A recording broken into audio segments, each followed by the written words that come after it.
Okay,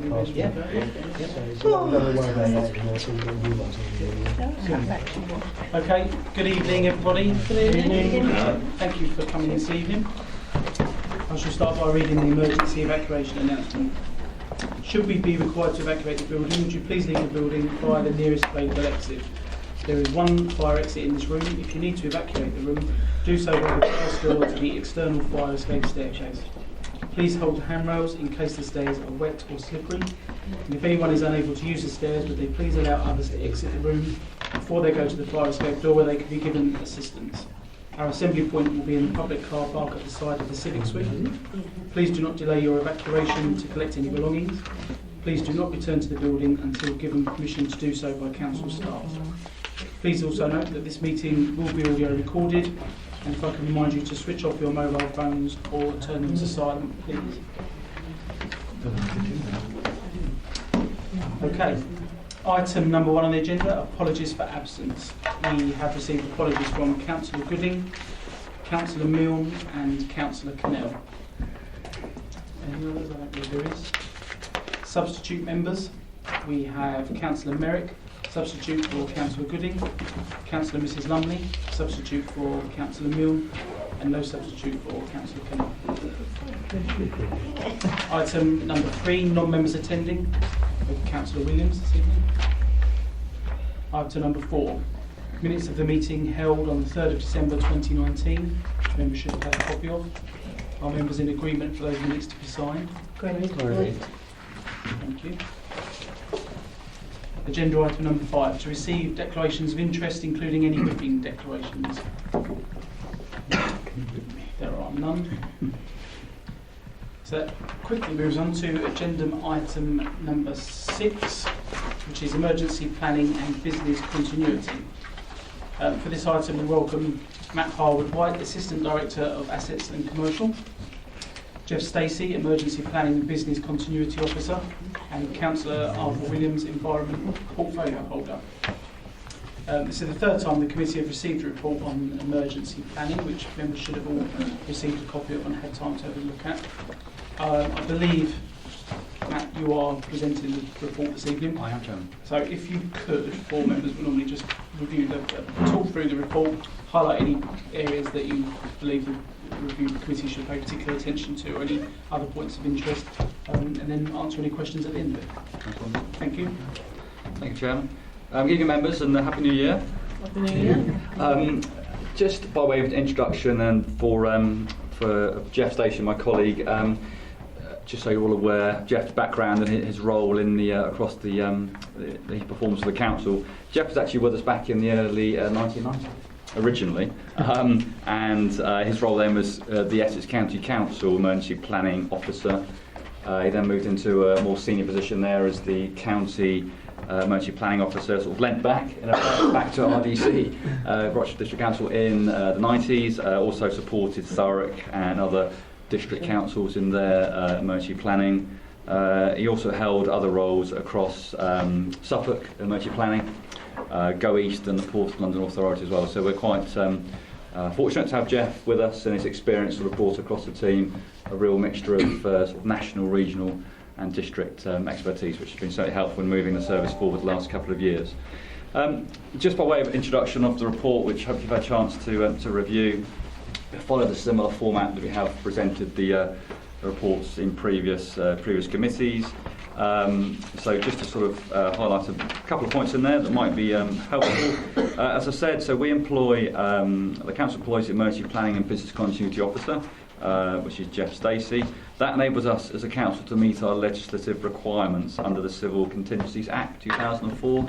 That's in effect legislation that sets out how we have to plan for and deal with civil contingencies.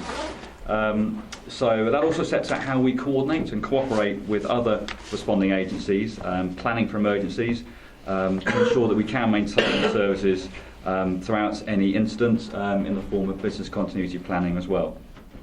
The report sets out that emergency planning is risk-based.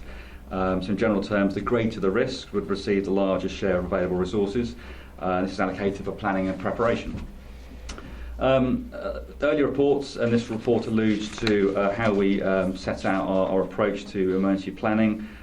through a recognition of national risk registers, county, community risk registers, and how that affects us at a local level.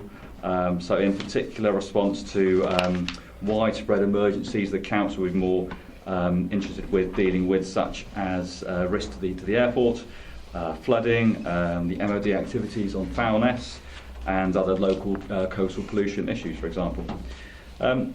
Closely linked with emergency planning, of course, is business continuity. So this would concern a council's ability to maintain its services in the face of a major disruption or an incident. For example, loss of access to the offices due to a fire or other less severe incidences. And that response is based on reprioritising our resources to meet the needs of the incident. So you'll be aware that this would have an effect on normal service delivery. So that's about how we plan to maintain our services through such an incident. We do work with other agencies to support those affected in recovery. We initially do this through a meeting of the council leadership team, where we look to reprioritise resources to meet the needs of our residents, while, as I've said, still maintaining our critical services across the council. We have a number of generic plans we've previously presented to this committee that sets out in very simple terms how, as a council, how the leadership team, we set out to guide our colleagues through such instances. They're all available on our website, should you wish to look at them. 3 simple plans in terms of our response to an emergency, our emergency information centre, and also communication. 3 simple plans, but crucial for us should a larger incident occur, of how we go about setting out our response. In terms of the report itself, it details various areas. There's some key areas in there we refer to, such as emergency volunteers, our rest centres, our out-of-hours response, and traveller encampments, to name a couple of sections in there. Hopefully the report's self-explanatory. As I say, Jeff joins us tonight, and myself or Jeff will be happy to take any questions you may have. Thank you very much. And one member's indicated the question already. Councillor. Sorry. Councillor Pearson, would you like to go first? Thank you, Chairman. It's around point 5, emergency volunteers. Just one question. Under 5.3, are we talking about 2018? That paragraph's a little bit confusing. It says the council has a reasonable number of emergency volunteers in relation to its overall staffing level, but the intent is to recruit more with the help of an attractive training programme during 2018. Sorry, Councillor Pitt, sorry, can you just, which point is that? What You're is saying it's 5.3, but I don't think that's... I've got the full... No, we haven't got 5. Oh shoot, I'm looking at the wrong document. I apologise. Right, however, my other question's still there. So that, I do apologise, sorry. It shows that I read it wrong. Oh, it does. Just the wrong one. Yeah, I do know, thank you. No, I read them both, thank you. Can councillors be volunteers? Because if you are looking to train more volunteers, because I don't think I've ever been invited to that in the time, so I just wondered if that's something that we could be part of. Yeah, so yes, the volunteers that we've got are members of staff. Yeah, we do run through a specific training programme with them to undertake sort of particular roles, such as the rest centre, such as operation of the emergency information centre. And with them being members of staff, obviously, we certainly during the day we can ask them to take those on as part of their other duties. The difference with the volunteers is they've also volunteered to help us out of hours as well, so we can call upon them in that way. In terms of volunteering generally, it is something that nationally has been subject to a lot of debate. Certainly we would welcome any elected members to sort of volunteer and come in to assist on the day. In terms of the wider volunteers, as I say, that's something that we're looking at nationally. I've recently attended a sort of pioneering course that they're looking to deliver on how this will happen. So I think I now have a sort of clear idea of how we can achieve that within sort of Rochford District, and that's been something that we'll be running out during 2020. Yeah, we have offered in the past, if you would like to do some specific training, for example, on how a rest centre runs or something like that. Yes, I'm more than happy to sort of look at fitting that into the member training. I think just off the back of Councillor McPherson's question, I certainly know that this is the third time that this issue has been put forward to officers about members' involvement. And in fact, I think we have made it a recommendation before as a committee that members should be more involved. We've identified as a committee that if there was ever an emergency, residents are probably more likely to contact us out of hours. And as Councillor McPherson's alluded to, I don't believe any of us have ever been contacted or approached with a view to understanding the procedure that we would need to undertake. And as I say, this is the third time we've had the same conversation, and it's not really mentioned in this report. I think it's going to be something that a lot of members are in agreement of, that really does now need to be implemented. Yeah. And I, as a chairman, I would happily endorse Councillor McPherson. Just coming back on that, some of us do have the training already in place and do support the emergency services in some of their activities. Matt will know from the Olympics, local trained quite a few of us. So we've got the skills there. And we are the link as well with some of the parishes as well as the residents as well. We know our wards better than most, and I think, like I say, in the event of an emergency, even not in the event of emergency, we are contacted by residents out of hours anyway.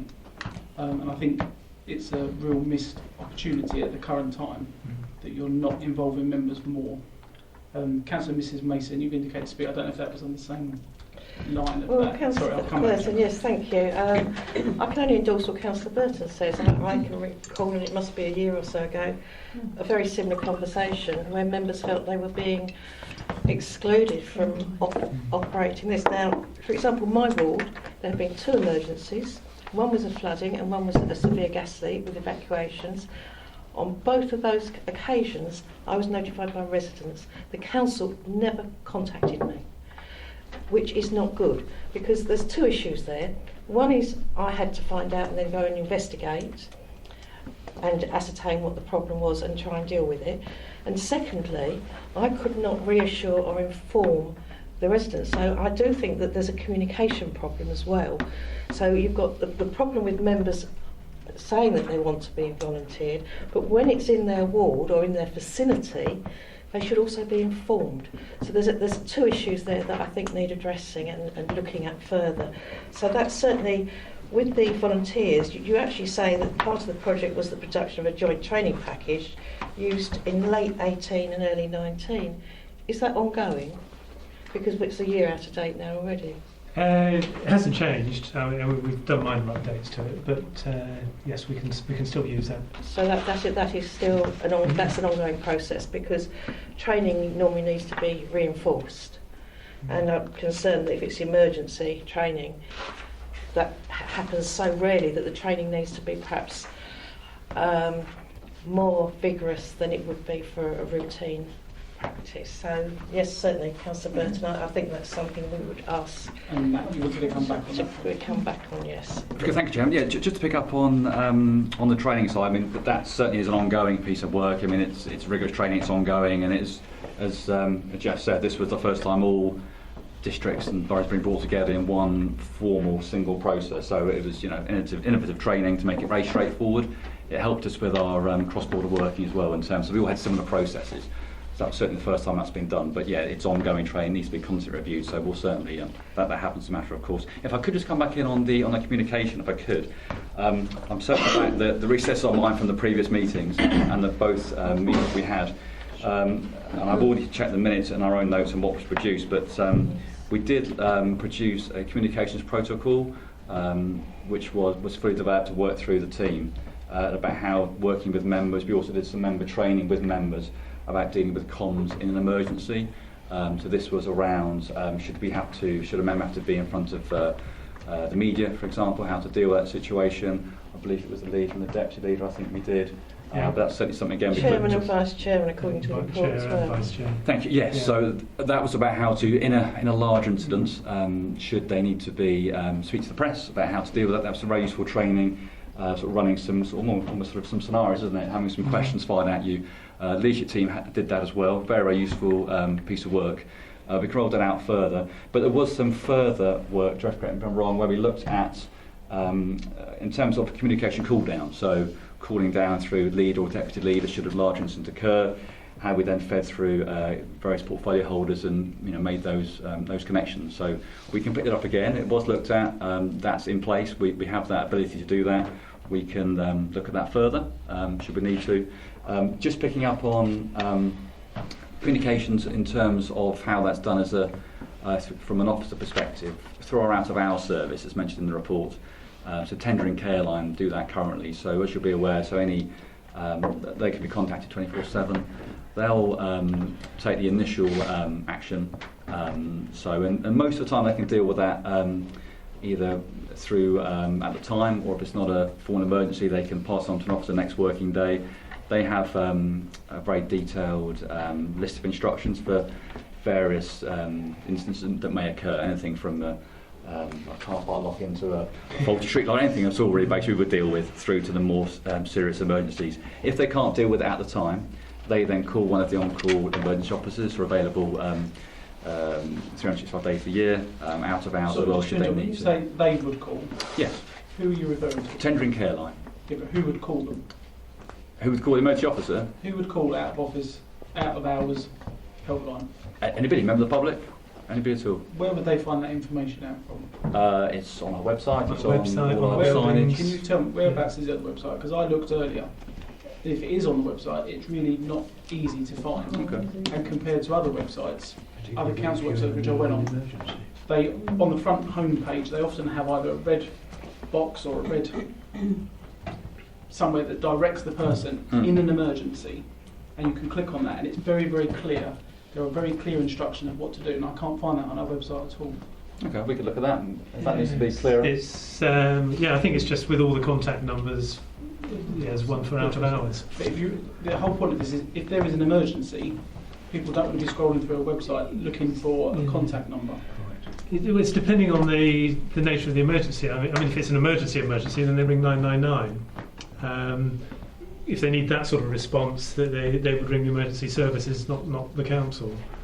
I mean, there's no urgent out of hours things that we would respond to in the same sort of way. If it's something that needs urgent response, then that's the emergency services. That's what they're there for.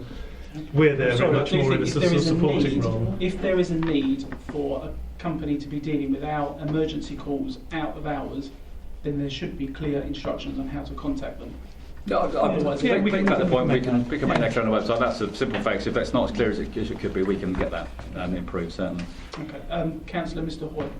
Thank you, Chairman. Could I come back? I just wanted to come back about the Chairman's point, because I don't think it's been answered at all, to be honest. do I. And I think that's probably what you're going to go back on. I was going to say, the only time I've ever been contacted was by Amar Dave during some flooding issues some years ago. The flooding didn't actually happen, but he actually kept me up to date. That's the only time ever that anybody from the council has ever phoned me and kept me in the loop about what's happening in my ward, about problems. I think there was someone died there once, and I was also kept in the loop about that. But beyond that, nothing else happens. And the Chairman is right. It's at least 3 times that we've asked for this, that we are both kept in the loop. If there is an emergency in my ward, do you think I'm going to be asleep in bed, waiting everyone else to do it? I'll probably be at the centre. Do staff know how to deal with me? In that, if I'm not being trained for it, they've got to be aware that I'm not trained. If I'm trained, they may be able to have some use for me. And that goes for most of us, if not all of us, I would say. So, and there's no flavour from this report what will happen. You have to expect that we will be there. You might be cutting us out in here, but in reality, we will be there and we will be involved, because that's the nature of...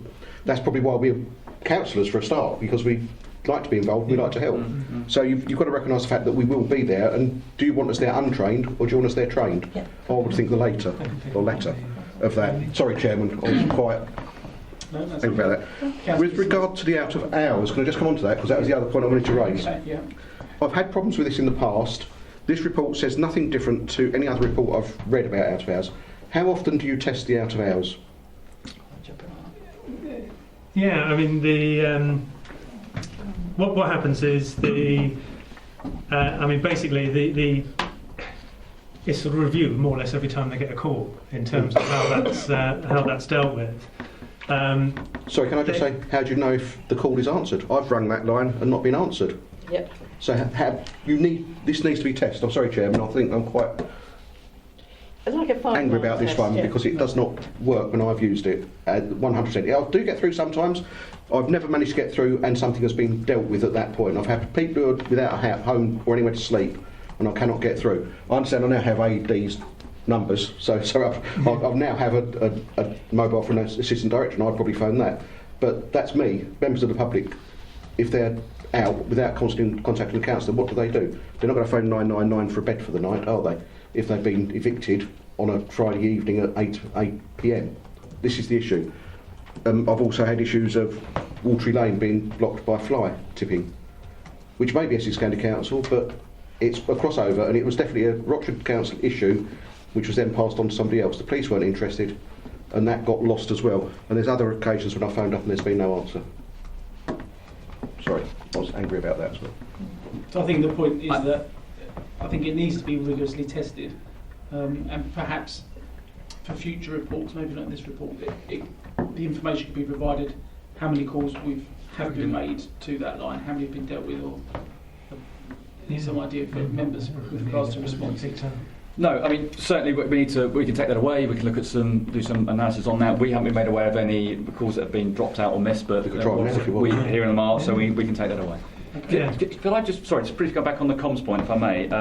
It's worth touching on, and Councillor mentioned assistant directors. So there's also a duty AD system as well. So there's the tendering care line number, who will contact the on-call officer. The on-call officer will then contact the duty assistant director. Part of the communication protocol that was developed after the last two meetings set up a process. So for the larger, more serious emergencies, that duty AD would be calling the leader, the deputy leader, and also group leaders to then disseminate this information through. That was all planned out. So there is a system in place, and that's what the duty AD will be there to be responsible for doing. We can do some more further work with the duty AD, with the leadership team, to reinforce that message if that's not getting through. But that certainly was the protocol that was put in place. And if I can just say, Mr. Chairman, yeah, certainly if you get any trouble with calls you made to Careline, do please let me know, and I'll follow up with them and find why. They do record all the calls and things, so we can go back through and find out exactly what happened. And certainly if you don't get through, then let me know and I can take that up with them. Okay. So please give either myself or Matt that feedback, and I'll take it up with them. Okay, thank you. I have Councillor Mrs Shaw. I'd like to come back if I may, because I Okay, raised this in the first place and I've still not been allowed to come back. Okay. Yeah, because I think the two issues were the two that I was going to raise. The first one is the emergency volunteers, which I think we've all agreed we want that report back here. It's explaining how members are going to be involved, because 3 years is unacceptable. I thought it was 2. But the contact, the out-of-hours contact, is ineffective. So you need to put another means of communication in with members. And I'll tell you what, we've had various issues in our ward where I've had to contact them. In some cases, I've managed to get through, and then I get an officer about half an hour or an hour later, and eventually that situation is dealt with. But if it's an emergency, the term emergency implies a prompt response. And in no case, even when we've had travelling incursions, has there been a prompt response. At that time it was a Basildon number. I must admit it wasn't tendering, so I don't know if it's improved. The other issues were when we had flooding, we couldn't get through. We just could not get through. You couldn't even get a ringing tone. So when the emergency is of a greater nature than perhaps a one-off incident, and obviously flooding tends to affect more than one area, then that service fails. So we need a communications with members and with ward members, and I think we have asked for that before, and I would like to see that reported back to this committee if the chairman will so agree. I think we need it. Yeah. We've asked several times. Can I comment on that? Just by clarity, Chairman, so you're talking about the communication protocol with members as I've outlined in terms of the duty AD system? Well, I think Because that's in place currently. We can set that out further if that's helpful for members. We can certainly put that in the report, but that I think We're gathering talking by about the members' emergency. reactions, there needs to be some improvement with communication, even if that's communicating what the communication is, because I think it's clear from this evening that members are still not aware of procedures and don't feel that they are prepared to be contacted in an emergency and to know confidently what they need to do or what is required of them and how they go about it. Fine. Okay. Thank you, Chairman. That's helpful. So I think certainly we can bring back and we can look further at some further training, put that in a report, and in terms of the communications protocol, which is out there already. But we can look to resurface that, put that in front of the leadership team again, and So I have think that in that's the report. one element. I think the other element is the involvement of members in emergencies.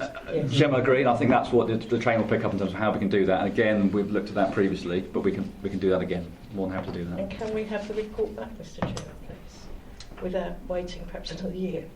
Perhaps within, Yeah, would you? I think 6 months maximum. I'd say sooner than that. It's an 3. emergency. I thought 3. I can certainly comment now on some of the issues that you've sort of raised there. I mean, certainly in terms of the training, no problem. I have offered to do that, but the member training list is quite full, so it's quite difficult to get that on.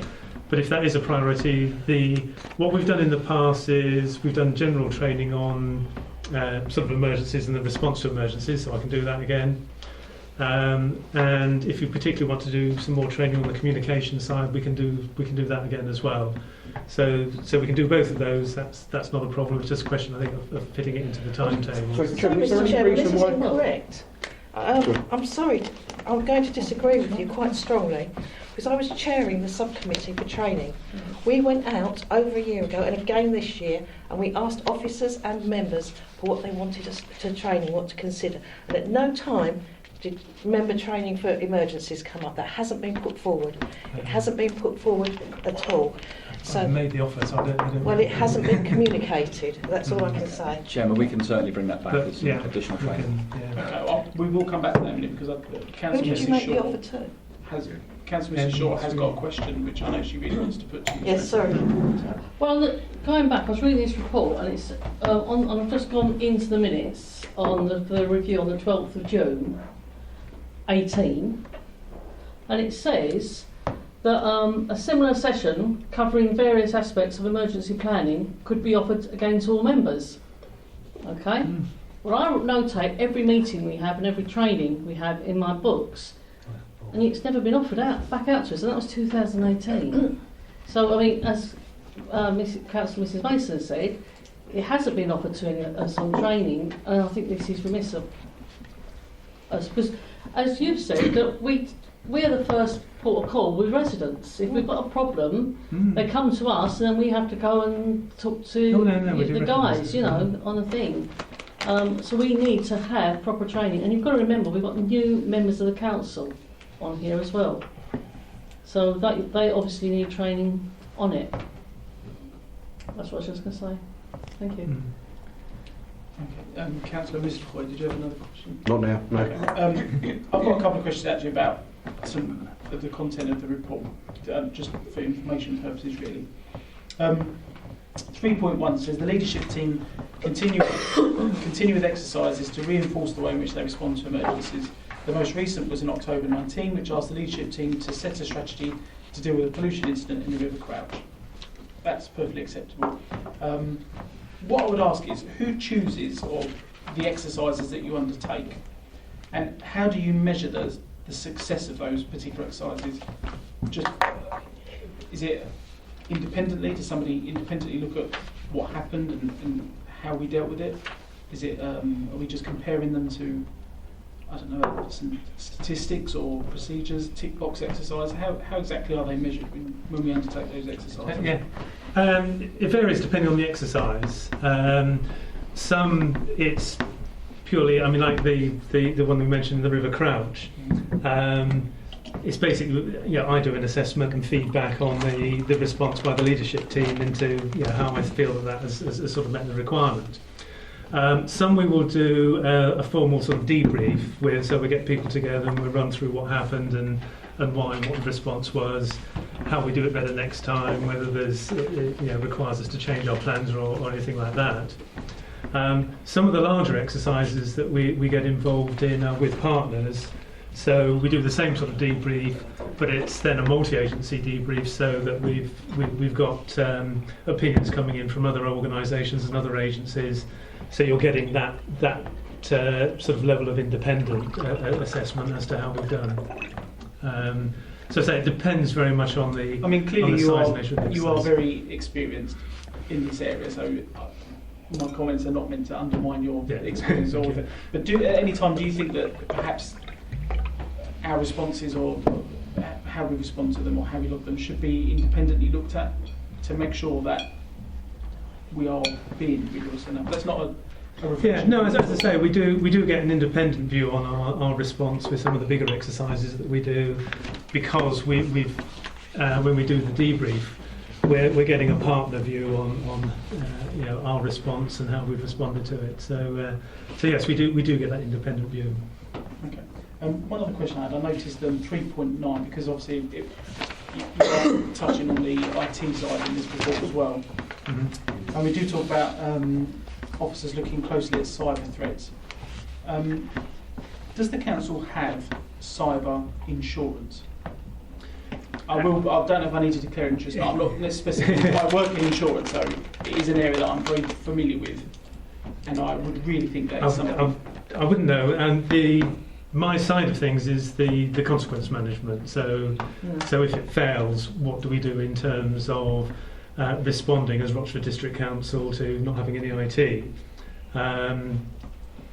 That question you'd have to direct to another officer. We could probably find out though, Chairman. I think Yeah. We it can, would be worth finding out. Yeah, I think. we I can mean, find in terms of emergencies, not just systems going down, but systems being hacked. I mean, obviously our computer system will store an awful lot of personal data if it's corrupted. For ransom, I'm thinking for ransom hijacking, an insurance policy would assist, because the insurance companies that provide those are trained to deal with emergencies very quickly, and I think that should be looked at. Chairman, we'll ask that question of this as direct to customer and transformation. Thank you. One last quick question I've got, because it's not something I'm familiar with. Bellwin scheme to recover costs. Just out of interest, would that be 100% recoverable? There's no hard and fast rules for it. It's basically the scheme by which we can apply to government for financial assistance, and they have many years ago tried to sort of set exactly what it meant. It just got too difficult. So it's basically a fairly open-ended scheme. If we can make a good enough case for financial assistance following an emergency, then the government will assist us. Okay, thank you. Councillor McPherson. Thank you, Chairman. Just going back about the volunteers, I don't want to harp on too much, because we've got a working group, so we've agreed that that's going to be included as training for volunteers. But my original question as well included that I, as a councillor, would like to undergo this training, right, that helps you to be able to run an emergency information centre, open a rest centre. Actually, the hands-on training that you give to the staff, I think that should be open to members. Yeah. Lovely. Wonderful. Got it. Thank you. Thank you. Quite really. Councillor Cutmore. Thanks, Chairman. Yeah, it's interesting to hear all this, isn't it? Because if something happened while we were all here, we had a flood or something, where would people fall? And I've literally just gone onto the website, done what you've done. Yes, I've got emergencies come up, but under the Rochester District Council contacts, it's come out of hours, and it looks to me like a Buzzard number. Yeah. Yes, it is. Yeah, we kept the number the same. Right, okay, well, that was my question. That's Because, I knew that. Although it goes to tendering, we've used the number we used before to It's been the keep same consistent. It has been that number for some years, Chairman. Okay, Just to fine. avoid any well, confusion. That's a good thing, because Absolutely. if people have stored that number, it's Yeah. going to stay the same. Indeed. So I do understand. It's on that, our signage absolutely. and our open spaces and everywhere else. Yeah. Okay, but I know as when I was leader of the council, I used to get regular reports of people who have called the emergency number and what they've called about. I understand it goes, all of them go straight to the head of service as well at any time. Is that correct? Is that still the case? We deal with the inquiries in a number of ways. If I'm not talking about dealing with it. I'm saying the report that Yeah. is actually made comes up to the head of service at that time. Yeah, it goes Real time. It goes to customer services, Yeah. and then customer services, depending on how it needs to be dealt with. No, it comes goes straight through. from the. It used to come straight from the emergency, wherever it was, at Basildon or Tendering. But it used to be Basildon at the time, Hmm. and it used to go straight to the head of service. No, it's no longer the case. Why?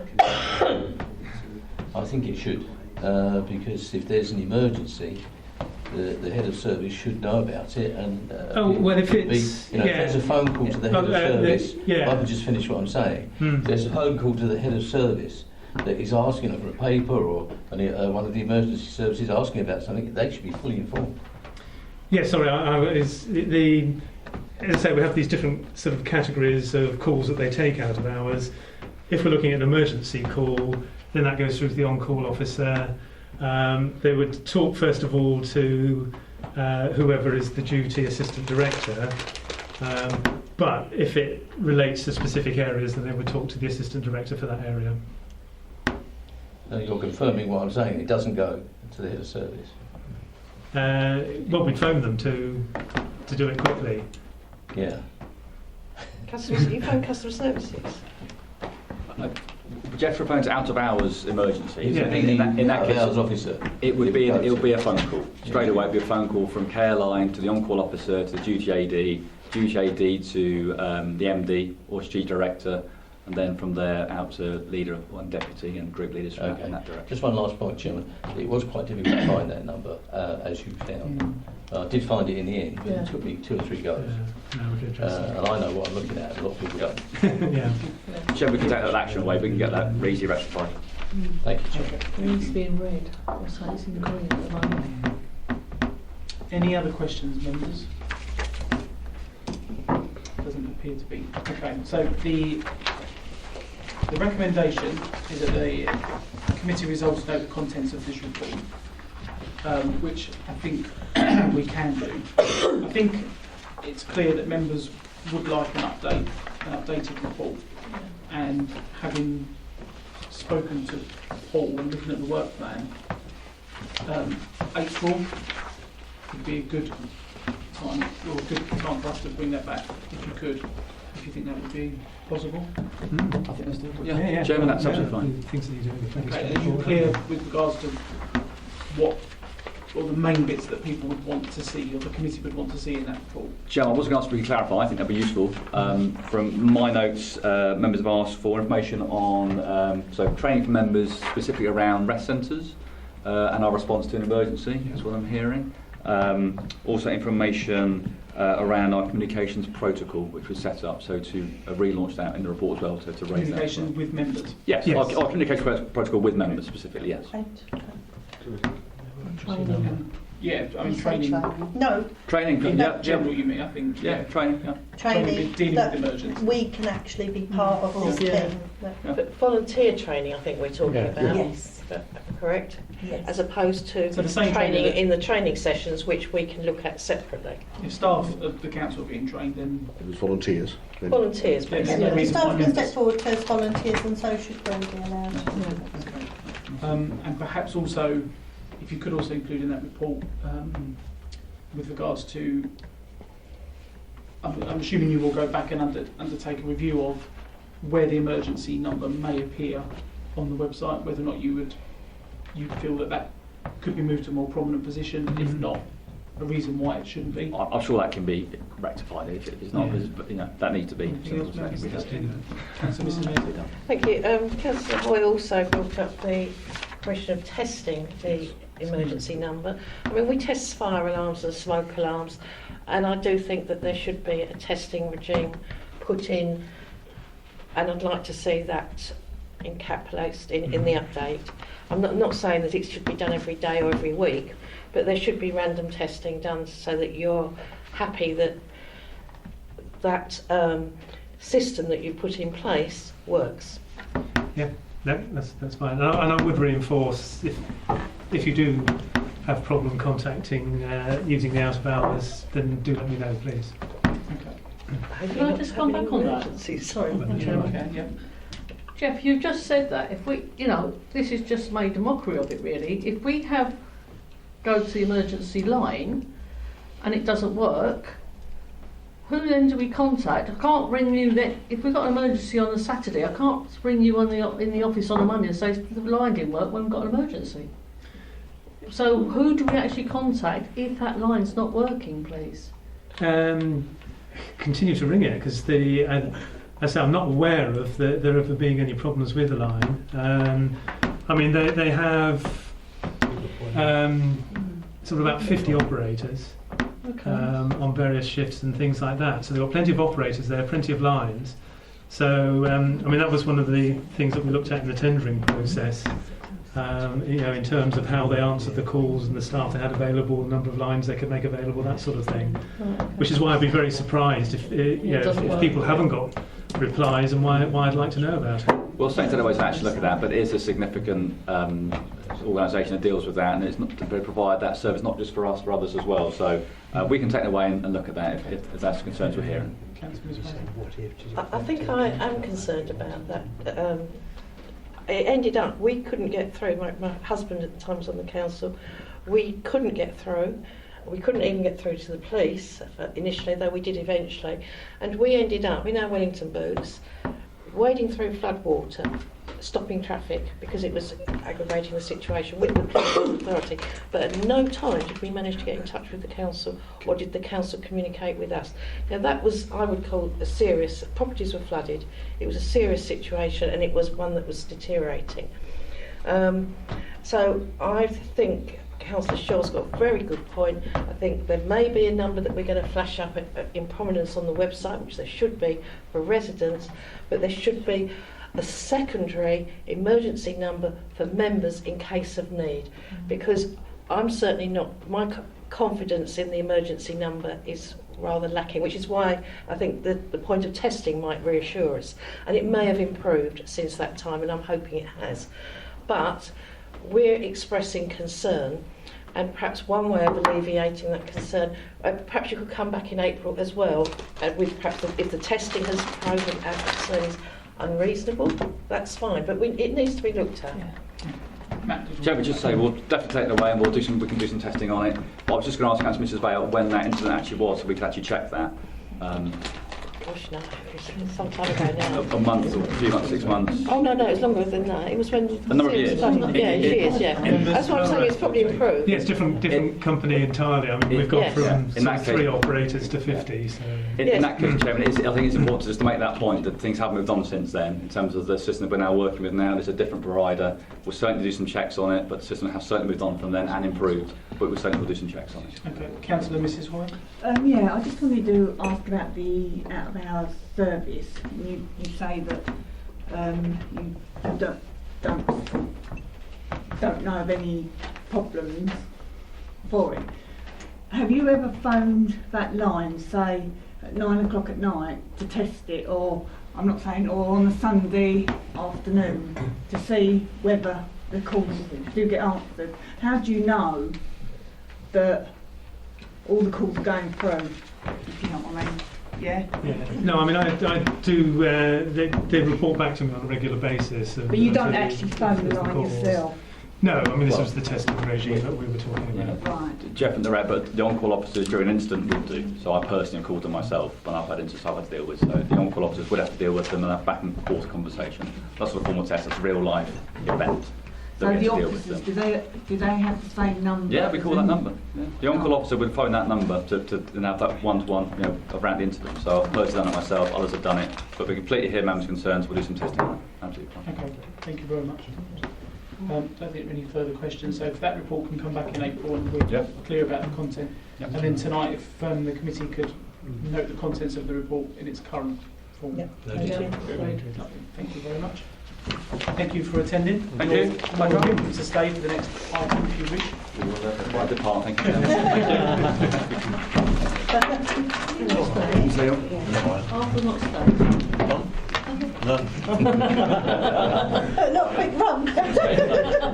Okay, good evening. Bye. Right, take Right, it. Jeff. Oh, politics, Oh.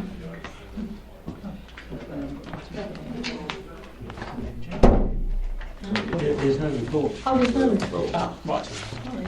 Okay, members. Item number 7, reporting process from review committee to council. There isn't a report if anybody's looking for a report for that item. This item has been added at the request of Councillor Mrs Mason. And I think we're looking to seek clarification on the reporting process of review by officers to full council. Is that Yes, correct? it's a small point and it's not really a big issue, but what I'm hoping to do is to get some clarity before it becomes more of an issue. At the previous meeting in December, we asked for amendments to be made to the mid-term Treasury review, and that was agreed. I mean, we've just agreed the minutes. It was agreed that that report would be presented to full council with amendments. What normally has happened in the past, to the best of my knowledge, is that when a report is amended, it's circulated, and if anyone's got any comment with it, they comment back. It's circulated. The amended report is circulated to members of the committee. It has happened in the past, I know.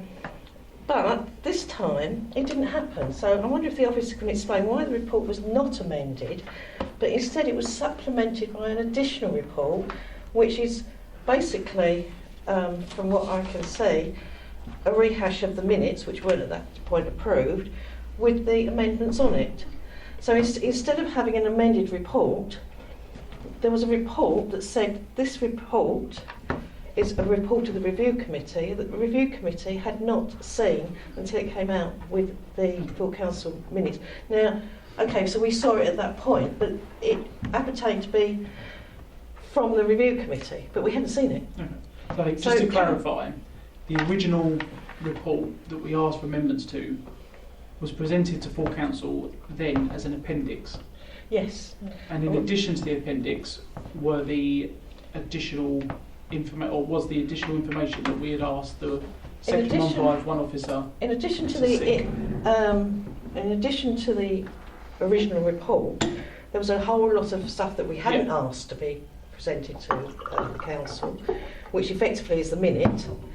Half of it is identical to our minute, which we hadn't asked, and then at the bottom was the information that we had asked for. So it was confusing, to say the least. So I don't want to really rehash that, but what I'm saying is if a report comes from this committee to full council, this committee should see it first. That's all I'm saying, and in this case we didn't. Okay. I think Even if it's just elected, Yeah, it's I mean, an just to- amendment, just elected. just to recap on what was presented at full council, having spoken to the Section 151 officer, that was she was advised to present that in that format. By whom? I don't know if I can mention names or not. I don't know. Yeah, feel free. I mean, all right, I don't know if that's necessary to mention names. let's go back. When I've circulated reports in the past for approval, it's usually one of the working groups, and that's why I would have circulated it like that. When we've always done the Treasury Management reports in the past, we always put them as an appendix, and as you probably noticed, we cut and paste the minutes for that item to make sure that everything's covered, and put it on the covering report. Okay. In this case, we had a table. There was additions to that table, which was put into the covering report. It wasn't put into the appendix, so it didn't misrepresent what was originally presented to the review committee. But that's what we had asked for. Yeah. Now, okay, in hindsight, perhaps we should have circulated that table to members so they could have seen it beforehand, so they would know what was coming.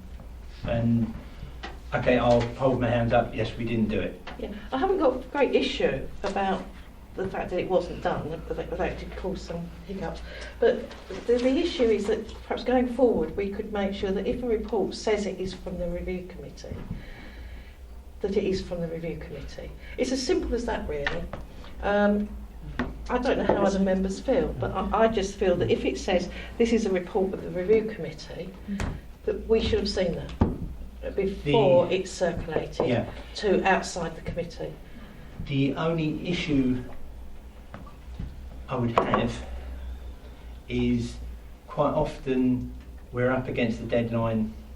I think in this case we had the meeting on the Tuesday, we had to get the report out on the Friday. I actually wasn't in at all after the committee meeting. And the minutes were done probably by about Thursday evening. So I hear what you're saying, and if we can do it within time Did it have constraints. to go to that full council meeting? No, it didn't, did it? The next full council meeting would have been February, Yeah. in which case the Treasury Management Strategy report would end up there as well. Okay. And Yeah, point taken. this is a problem. Yes, it would be lovely if we had a little bit more time. And perhaps in hindsight, the Treasury Management reports should go in the November, but I'm not sure Naomi's going to be very chuffed with me for suggesting that. I think I mean- that's up to this, this group in future, and that's something that we should consider. But I think going forward, I think what you're saying, Going if, forward. as long as I'm just saying going forward. if time permits, there's no reason why amended reports shouldn't be circulated to the review committee first for comment. Yeah. Well, even if not for comment, as long as it's circulated first, then if anyone's got any comment, they can make it. Rather than at that time, it's already circulated to the whole of the council. We received it with the rest of the council. Yeah. That was the only issue. Okay. Councillor Mr Hoy. No, I haven't got a lot to add. I think it's just good to reiterate the point that we as members of the review committee saw that report at the same time as other members, and we could ask questions on it at a meeting at that point as well. In reality, I suppose we could have phoned up you or the officer about it and why is it in that format. In reality, at a meeting, that's the only opportunity we have to ask questions on it or to query it, because he said you've got a new report at the front of the original report, and it. I'm trying to find the right words. We are then asking questions about a report that other members think we've read in full and have agreed already, when in reality we haven't, and that's one of the issues I think that I have when that happens. Often it isn't a problem, as Councillor Mrs Mason said. Often it's not really a problem, but there was quite significant changes to that report, and I think it caused some problems. I mean, in future, I will try and get them out to you so you can see them.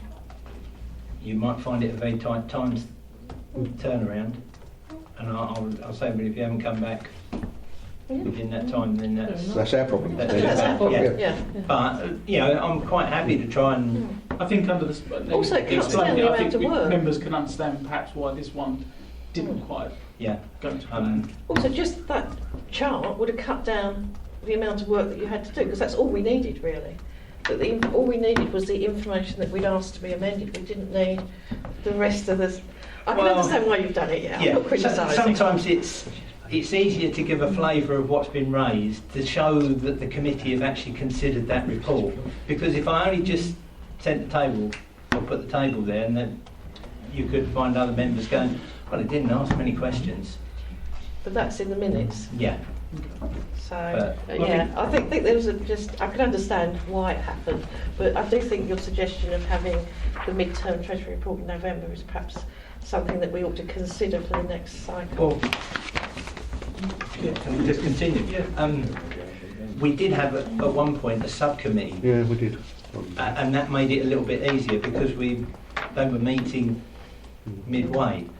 But there isn't enough on the work programme at the moment to make or really warrant that, and the members haven't decided to have a subcommittee.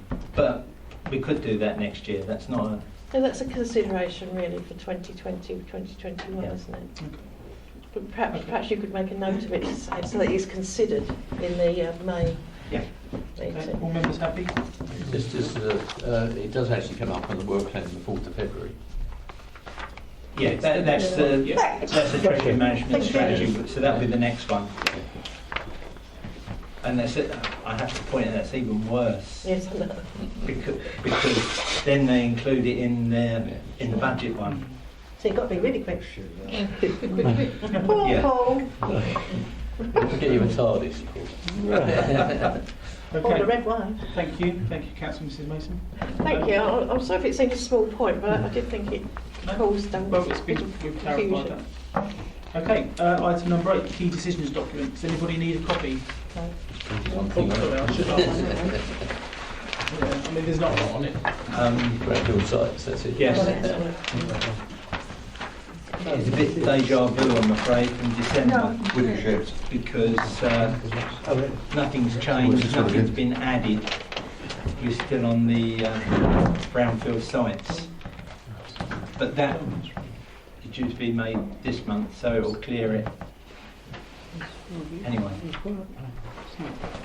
Okay, all members had a look at that? Yep. Item number 9, the work plan. Does anybody need a copy of the work plan? No, you've got the numbers, but I think, yeah, it's all time work plan. Paul? I mean, it's What I've already said. fairly self-explanatory. And next month we have the Treasury Management Strategy Statement, an annual investment strategy, and minimum revenue provision policy statement. 7th of January, emergency planning. It says. Yeah. And then obviously in April, 2nd of Yeah. April, we've just added an Yeah, update and there'll be an from updated emergency planning emergency for planning. the 2nd of April. Any questions, members? No. Councillor Mr Hoy? Who's the chair of the CSP at the moment? Is it Rochford's turn at the moment, or is it Castle Point's? No, if it's Will they council be in work attendance? Or not? Or I'm can not they be sure. invited to be in attendance? They can be invited. You can always invite our representative on it, can't Yeah. Oh, what's his name? Or our representative on it maybe as well. Yeah, that's a good idea. Oh, I think it- I've actually got a meeting with the AD on Friday, and I haven't mentioned to her about this report since I come back from Christmas, so it'll be an ideal They're opportunity. typically all these Will the police be in attendance or? I would imagine they will bring the police, because they need to bring the police. Kathy came last time, didn't she, Kathy Huff? Yeah, yeah. I think it might be useful for someone from the CSP, because I think we quite often it can get to a meet with the police sometimes and talk about specific crimes. And I think Mm. I'd like to be able to question the CSP representative or the Yeah. chairman of it. Okay. Councillor McPherson? Is it worth posing any questions for them now? Because I'd like to know how they've spent. I know it's only a small budget, but how they've spent the funding that they do get. I mean, I think questions in advance are always welcome. Yeah. Mm. If probably not this evening, I think members would have to. If members want to email me with any questions they've got, I can ask that those questions are covered in the report to make sure they've got the Yeah, that's a good information idea. if that's useful to members. Yeah. Yeah. Yeah, thank you. Can Councillor I just Mrs Mason? ask a question? I don't know if this committee's ever looked at it, but we've had a peer review which was actually due to be circulated to members on the 20th of December. We haven't received it yet. Yeah. I wasn't on this committee the last time that came out. Is it usually something that the review committee looks at? Because obviously it's a report of the activities of the council, and I wondered if that's something that an overview and scrutiny committee would look at. I think that goes to the standards. I mean, I've not, like you, I've not been on it before when. And I'm It's normally when you five have to cut years. what Normally when you get a peer review, Members. normally when you get a peer review, out of that will come an action plan. So perhaps the action plan could be looked at by the review committee. That might be a way forward. Yeah, I think last time, correct me if I'm wrong, I think it went to council. All It would do, members. yes, as a matter of course. Yeah, because But there's no reason why the review committee No. can't look at it as well. but all members will get sight of that, of the action plan and everything else. No. Can we then put that on as a Can question? I just ask, Chairman, if we haven't seen the peer review, how can we answer questions on the action plan? Well, it was meant to be out on the If we haven't seen the peer review, how can we say whether the action we plan? were told it would be sent out on the 20th of December and it hasn't. It's I think currently as far out as I know, for it's- Has to be a fact timeline. checking. Yeah, Yeah. it's currently with directors, I believe, for comments. Yeah, because I was told for fact checking. Comments, I fact think checking.